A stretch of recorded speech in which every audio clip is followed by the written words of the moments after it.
सब हाथियों का यानी कि राजा और उसका पूरा परिवार उनके पीछे पीछे चला है। जंगलों से जा रहे हैं, बड़ा मनोहर जंगल है, क्योंकि वो हाथियों को सबसे प्रिय क्या होता है, तो पानी प्रिय होता है। वो हमेशा जल क्रीड़ा करते रहते हैं, पानी के अंदर ही उनको आनंद आता है। तो अब ये स्नान करने के लिए अपने परिवार को लेकर जा रहा है।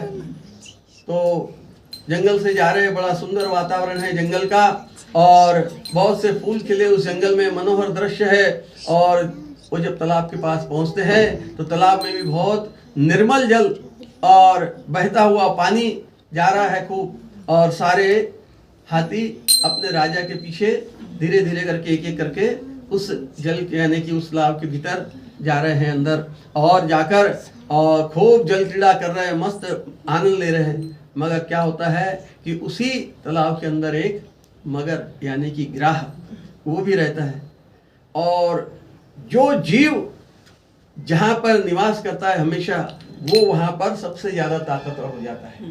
उसी प्रकार मगर कहाँ रहता है, जल के भीतर, तो वो जल के भीतर उसकी ताकत कई गुना बढ़ जाती है।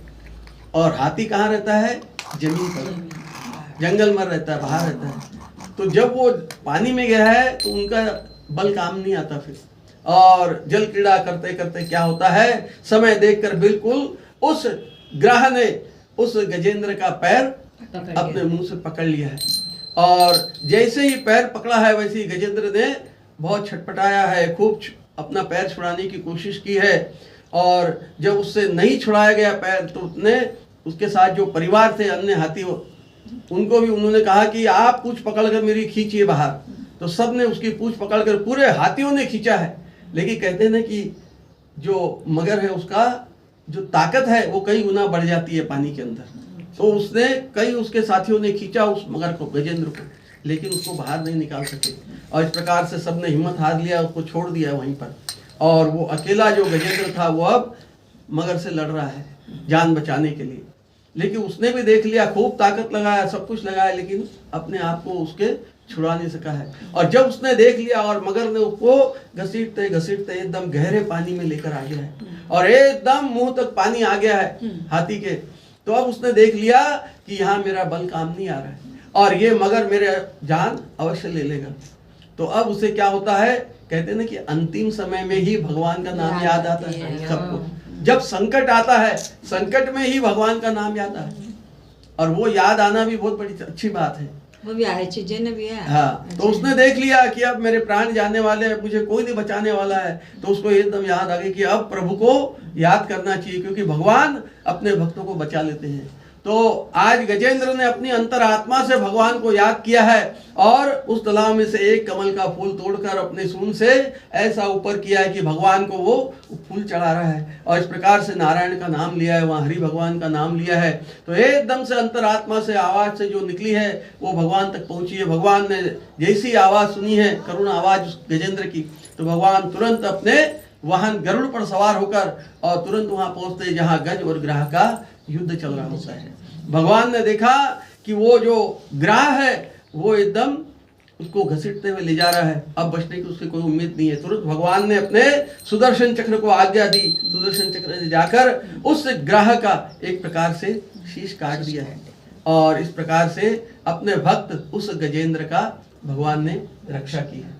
और इसीलिए कहते हैं, और इसी समय भगवान का ये जो गजेंद्र मोक्ष का जो है स्रोत, वो अगर जो पढ़ता है वो ऐसे ही कोई संकट अगर आए जबरदस्त तो उससे भगवान उसको जरूर छुड़ाते हैं। इसलिए कई लोग हैं, पुराने लोगों को सब मालूम है, वो गजेंद्र स्रोत का पाठ करते थे हमेशा, और अभी भी करते होंगे तो मालूम नहीं भाई, लेकिन करते हैं निश्चित, ये पक्की बात है। पाठ किताब है। हाँ, किताब आती है गजेंद्र मोक्ष, एक पेज है, 8 स्तोत्र है। हाँ नहीं, किताब भी आती है, छोटी किताब भी आती है। हाँ, ये गोरखपुर की दुकानों में मिल जाएंगे आप।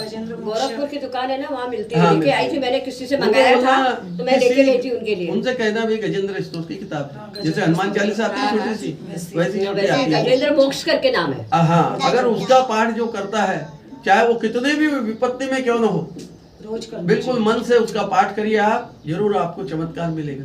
कहते हैं कि भगवान का नाम लेने से ही सब कुछ सुलभ होता है।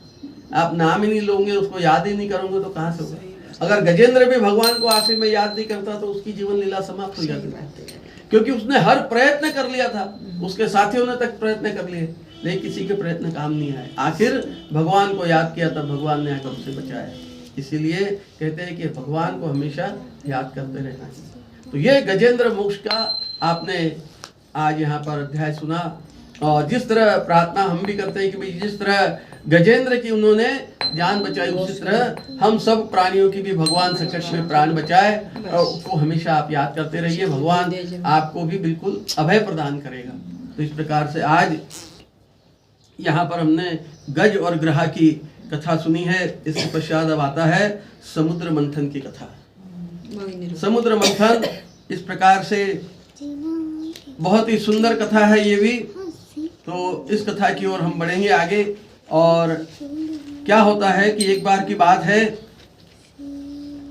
देवताओं में और राक्षसों में एक प्रकार से बहस हो जाती है, और बहस होते होते इतनी आगे बढ़ जाती है, और राक्षसों ने भगवान शिव से ये कहा है वहां पर कि प्रभु, ये जो देवता लोग हैं ये हमेशा हमारे साथ में छल करते हैं। तो ऐसा करते हैं कि हम इस बार समुद्र मंथन करते हैं, और समुद्र से जो भी वस्तुएं निकलेगी उसको हम आपस में मिलकर बांट लेंगे। और इस प्रकार से समुद्र मंथन के लिए राक्षस और देवता सब तैयार होकर और समुद्र किनारे आए हैं। और समुद्र किनारे आकर क्या होता है, तो सभी राक्षस देखते हैं कि भाई अब समुद्र को कैसे मथा जाए।